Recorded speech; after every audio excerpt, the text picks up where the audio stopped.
Hey, it's Nisha here, and I want to start reading a book named The Wife Upstairs by Frieda McFadden.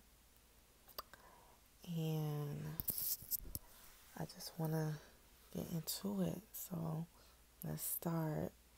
This is my reading, so just listen along, relax your mind, and get into this book with me. The Wife Upstairs.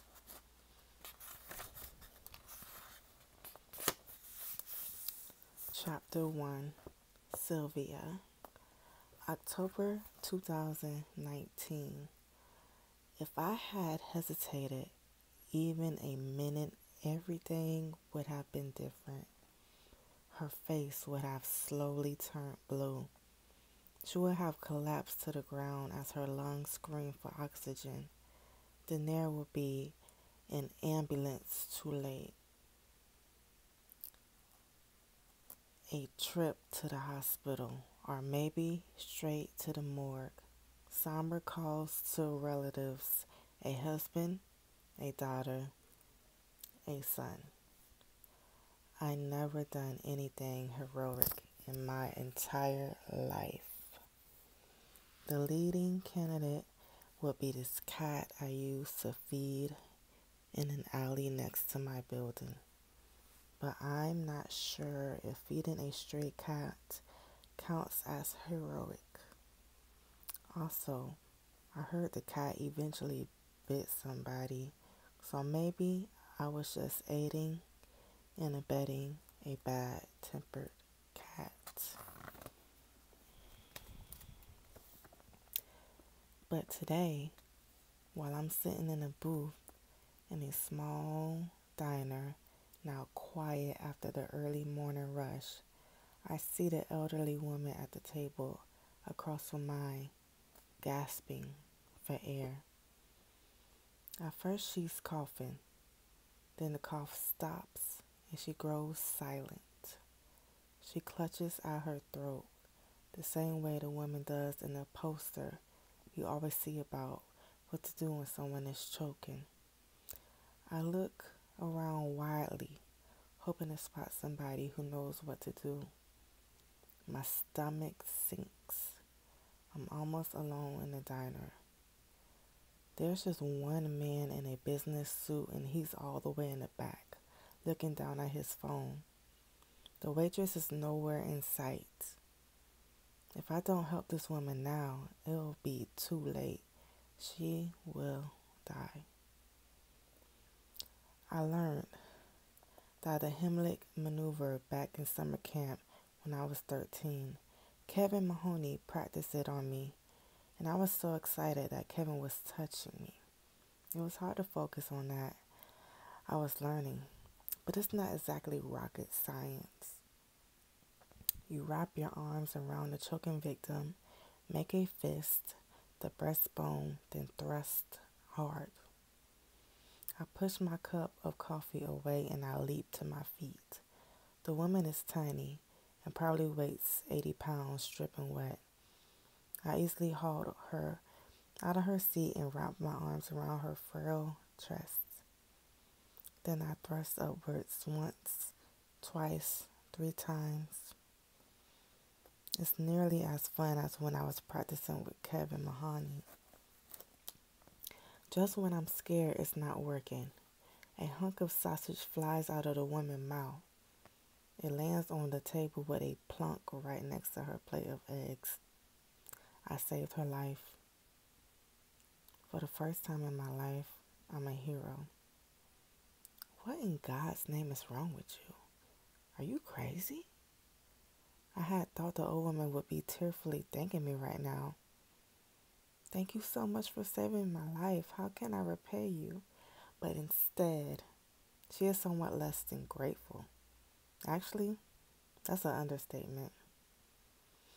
She's glaring at me with a venom in her watery blue eyes, her jaws trembling with fury. You tried to attack me? The woman yells as she steadies herself against the table.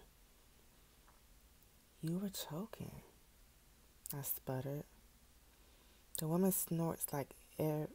The woman snorts like she's never heard something so ridiculous in her entire life. I was fine. Just a little water down the wrong pipe. You attacked me. I was mindfully minding my business and you grabbed me. The middle-aged waitress finally emerges from the kitchen. She comes right over to us, making no effort to discuss the exhaustion in her bloodshot, brown, watery eyes. The waitress appears to be at the tail end of a busy shift and looks like she'd rather be just anywhere than here, dealing with us. She wraps her hands on her blue jeans. Is there a problem? She asks in a raspy voice. Yes, the old man picks up overstuffed pink purse and clutches it in her chest. This young woman just attacked me and tried to steal my purse. Steal her purse? She can't be serious. I think she broke my rib. The woman moans as she clutches her side. I need you to call the police. The police? Oh God, this can't be happening. She was choking. I said weakly. The old woman glares at me. Tell the police I want to press charges. She hisses. Psst. I'm going to make sure you go to jail for a long time. Now I'm feeling, sorry. Now I feel like I'm choking. She's not really going to press charges after I just saved her life, is she? And I can't afford to pay for a lawyer. My bank account is mostly cobwebs at this point. Someone clears their throat behind me. I drink my head around, and it's a man in his business suit who has been sitting at the other end of the diner. He's gotten up from his seat and is standing behind me. Excuse me, he says. I saw the whole thing. The old woman's eyes lit up. I have a witness then. You saw this horrible girl attack me. You were choking. I cried for what feels like the 100th time. She clutches her chest and groans. I think I have a punctured lung. We should probably call an ambulance. I let out in a voluntary gasp. An ambulance? You're my witness, the old woman says to the man. You saw how she attacked me, didn't you? He glanced at me with a raised eyebrow and just shook my head. No, I saw how she saved your life, he says. You were choking. You would have died. Her eyes widen. You're making that up. No, I'm not. His voice is flat, leaving no room for argument. She saved your life. You could have been dead if it's not for her. You should thank her. The old woman looks between the two of us, the wrinkles in her face darkening. Oh, I get it. The two of you are in cahoots. The man turns to the waitress. There was no attack. You don't need to call the police. It suddenly occurs to me that the man is quite nice looking. And not just because he's standing up for me. He has this thick head of chestnut hair, vivid green eyes, and he's filled out that suit pretty nicely. I don't usually notice things like this, but it's hard not to notice. I was attacked, the old woman says, although there's less conviction in her words this time. The waitress looked like she barely stifling a yawn. She clearly wants this ordeal to be over with so she can get off her feet. Do you want me to call the ambulance or... Don't bother, the old woman snaps. In spite of her alleged punctured lung, she stumps out of the diner with her giant pink purse, nearly getting floored by a taxi cab as she rushes across the street. As far as I can see, she hasn't bothered to pay her check. The waitress signs and picks up her half-empty plate from the table as well as a piece of sausage that nearly killed her. "Hey," the man says to the waitress, "what did that woman owe you?" The waitress glanced at the plate in her hand, about $7 with tax. The man hands her a 20. "Keep the change." The waitress smiles for the first time since I walked in 20 minutes earlier. She pockets the money, then starts cleaning off the table. Meanwhile, my hands wouldn't stop shaking. "Where's the bathroom?" I ask her. She doesn't look up from her dish rag. "Ladies' room is in the back, honey." I'll get myself collected. Yes, I'm shaking like a leaf and my heart feels like it's going to explode out of my chest. But I have plenty of time before my interview in 5 minutes. Damn. This is my first job interview since I was laid off 2 weeks ago. It's nothing great, just bartending, but I need it. Bad. I'm new at this savings people life business. Does it always end up so crappily? Then again, I shouldn't be surprised. Everything going wrong unexpectedly seems to be a pattern in my life. The man is looking at me with his eyebrows bunched together. "Are you okay?" "Fine." I look down at my trembling hands. "Totally fine. Absolutely, completely fine." He just looks at me. I don't know what it is about this guy, but something about the way he's looking at me makes me want to pour my heart out to him. I'll rip my clothes off. A little of that too. He's pretty hot, and it's been a while for me. A long while. I think there was a different president in office at the time. Kevin Spacey was still a respected actor. Brad and Angelina were a happy couple. You get the idea. "I have a job interview," I admitted. Had a job interview. I don't think it's going to go well. In fact, I think I should just call it off. He raised his eyebrows. "You're looking for a job?" I shrugged. "Yeah, sort of. Desperately, actually. My landlord informed me yesterday that if I don't have the rent by Friday, there's going to be an eviction notice on my door by Saturday. Then I'll have to live in a cardboard box on the street because that's my last option." "What kind of job was it?"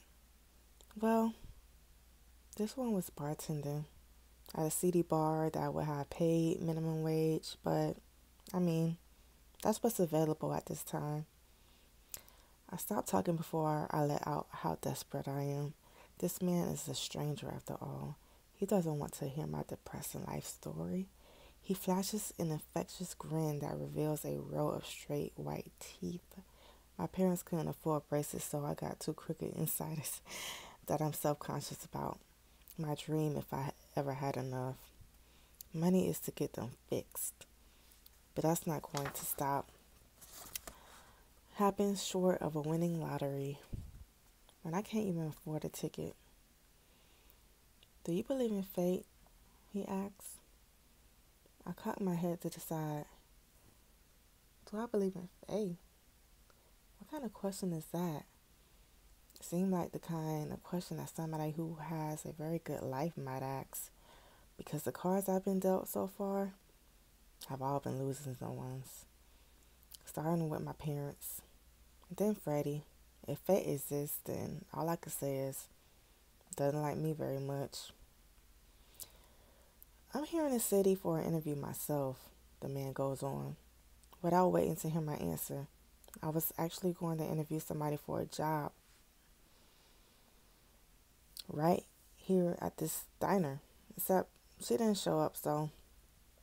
I stared at him. Is he saying what I think he's saying? What kind of job?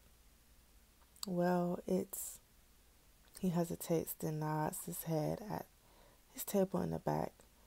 Listen, why don't you take a minute in the bathroom and then we'll talk about it? I'll buy you a fresh cup of coffee. You look like you could use it. He grins. I'm Adam, by the way. Adam Barnett. Sylvia Robinson. Nice to meet you, Sylvia. He holds his hand out to me and I shake it. He has a nice handshake. Warm and firm, but not like he's trying to crush the bones out of my hand. Why do some men shake your hand like that? What are they trying to prove? Of course, then I notice my own hand is sticky with coffee and cream. This just isn't my day. But Adam doesn't wipe his hand on his pants when we're done shaking. He doesn't seem at all concerned about my sticky palm.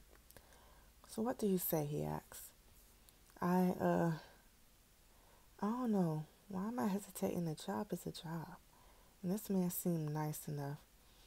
He defended me when that old woman wanted to call the police. And he paid off her tab so the waitress didn't get stiff. I need a job so badly. This is my only shot right now. Plus, I could use a nice hot cup of coffee after the morning I'm having. But for some reason, I can't shake this awful feeling in the pit of my stomach. I once read that when people have a near-fatal heart attack, they get a sense of doom. They describe a sinking sensation before the chest pain even begins, like the world is about to end. It is commonly described phenomenon that nobody can explain. But when something terrible is about to happen, people know. When I looked at Adam Barnett for a moment, I get that sensation, doom. Like something terrible will happen if I follow him to this table. But that's ridiculous. I have a run of bad luck over my life, so of course I'm going to be suspicious of everything. I don't believe in fate, and I don't believe in promotions. What I do believe is that I will be homeless in a few days if I don't get my hands on some money. And turning tricks in Times Square in my cup of tea. Okay, I said, give me a minute, then I'll join you. Chapter 2 is next.